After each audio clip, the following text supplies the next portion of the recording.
अंत भला तो सब भला। रोली की शादी उसके माँ बाप एक आलसी लड़के से करा देते हैं। चलो, रोली की शादी हुई और हमने गंगा नहाई। और क्या, बेटियां तो होती ही हैं बोझ। हाँ, पर अब क्या चिंता, उतार तो दिया बोझ तुमने, अब वो लोग समझे। ससुराल में रोली का पति कहता है, देखो, मैं कोई काम नहीं करता, ये बात तुम्हारे मम्मी पापा को बता दी थी मैंने। अब जो किराया आता है दुकान का, उसी से घर का गुजारा करना है। कभी भूल से भी कोशिश ना करना किसी चीज की डिमांड की। क्या मम्मी पापा को पता था कि आप कोई काम नहीं करते? और क्या, बड़ा अच्छे से पता था।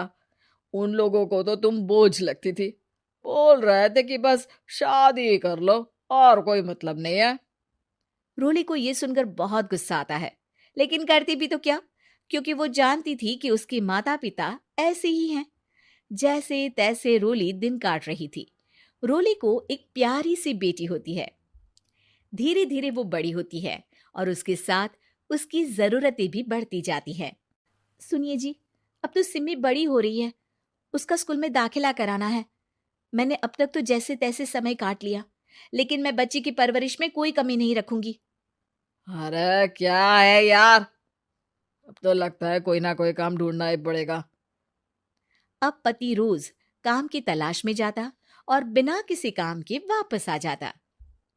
रोली समझ जाती है कि पति के अंदर अब काम करने की क्षमता नहीं है। वो बेटी को उच्च शिक्षा देने के लिए कुछ करना चाहती थी, लेकिन करती तो क्या करती। एक दिन रोली की सहेली कहती है, रोली, मेरी कोई औलाद नहीं है। अगर तू मेरी औलाद को जन्म दे तो मैं तुझे तेरे मुंह मांगे पैसे दूंगी। अरे, तेरी औलाद को मैं कैसे जन्म दे सकती हूँ? सरोगेसी से। बच्चा मेरा और वैभव का ही होगा, लेकिन कोख तेरी होगी। ये संभव है रोली। रोली कुछ सोचकर कहती है, मुझे मंजूर है, लेकिन मैं इसका 2 लाख रुपया लूंगी। अरे कोई बात नहीं, मुझे मंजूर है। रोली खुश हो जाती है कि एक बच्चा पैदा करने का उसे 2 लाख रुपया मिलेगा। वो घर आकर पति को बताती है, वो भी खुश हो जाता है।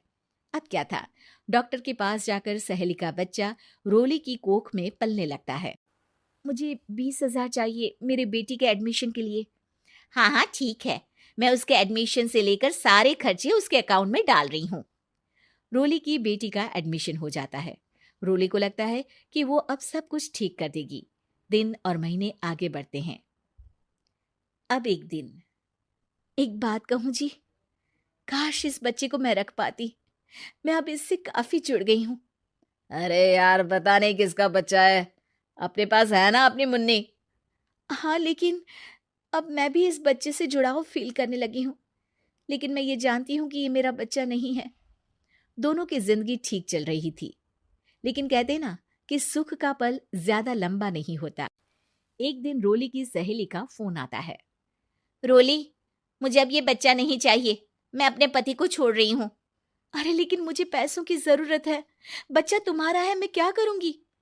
सहेली बिना कुछ बोले फोन काट देती है, फोन स्विच ऑफ कर देती है। लेकिन रोली के जीवन का तूफान यहीं नहीं रुकता।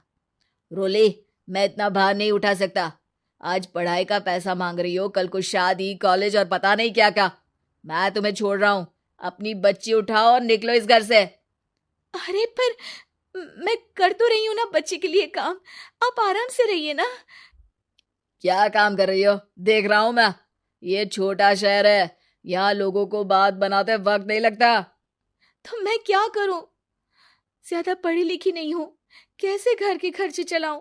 और आप तो काम करना ही नहीं चाहते। हाँ, ना चाहता हूँ और ना ही करूंगा। रोली को पति की बात पर काफी गुस्सा आ जाता है। ठीक है, अगर मेरे जीवन में संघर्ष ही लिखा है तो वही सही।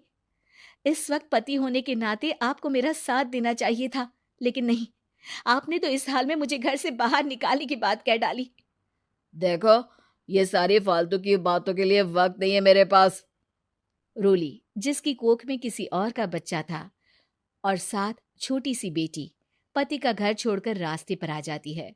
रोली के पास मायके के सिवा दूसरा कोई रास्ता नहीं होता। अरे रोली कैसी है, कितने दिनों के लिए आई है? हमेशा के लिए माँ। वो माँ को सारी बात बता देती है। ओए लड़की, इतनी हिम्मत का काम कर लिया। अरे ना ना, यहाँ कोई जगह नहीं है। तुम तो अपना बोरिया बिस्तर उठाओ और निकलो यहाँ से। रोली के पास अब मायके का रास्ता भी नहीं बचता। वो चुपचाप बच्ची को लेकर जा रही थी कि उसे दर्द होता है और वो डॉक्टर के पास चली जाती है और फिर वहां वो एक प्यारे से बेटे को जन्म देती है। कितना प्यारा है। कितने अभागे हैं इसके माँ बाप जो इसके पैदा होने पर भी नहीं है। तभी वहां डॉक्टर आ जाती है। रोली, बच्चे के पिता तुमसे मिलना चाहते हैं। आपका बहुत बहुत शुक्रिया। मैं इस बच्चे को पालूंगा, भले ही इसकी माँ ने इसे छोड़ दिया हो, पर मैं अपनी जिम्मेदारी निभाऊंगा।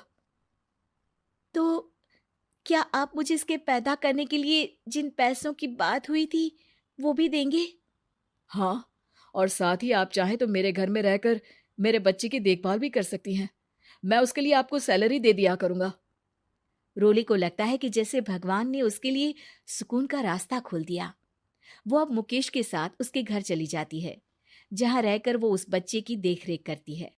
अब मुकेश के घर को रोली अच्छे से संभाल लेती है, उसके लिए खाना बनाने से लेकर बच्चों की देखभाल और घर की देखरेख।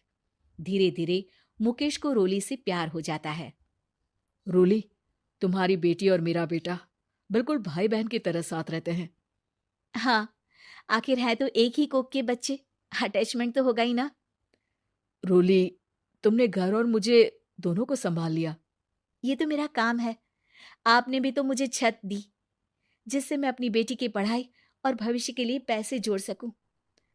अब रोली, क्या तुम मुझसे शादी करोगी? अब मैं जानता हूं तुम्हारी भी शादी कुछ खास अच्छी नहीं रही। रोली को मुकेश की बात ठीक लगती है। वो उसे हाँ बोलने की सोच ही रही होती है कि उसके पहले पति का फोन आ जाता है। रोली, मैं बहुत परेशान हूँ। मेरा एक्सीडेंट हो गया है। मैं चाहता हूँ तुम वापस आ जाओ। रोली को पुराने पति की चिंता होने लगती है। वो सोचती है कि वो क्या कर रही थी। हाँ हाँ ठीक है, मैं आ रही हूँ। हाँ रोली, आ जाओ, लेकिन बच्ची को कहीं हॉस्टल में छोड़कर आना, क्योंकि मैं नहीं चाहता कि हम लोगों के बीच फिर से वो सारी बातें हो। रोली को समझ आ जाता है कि पति आज भी सुधरा नहीं है। वो पति के पास जाने से इनकार कर मुकेश को हाँ कर देती है।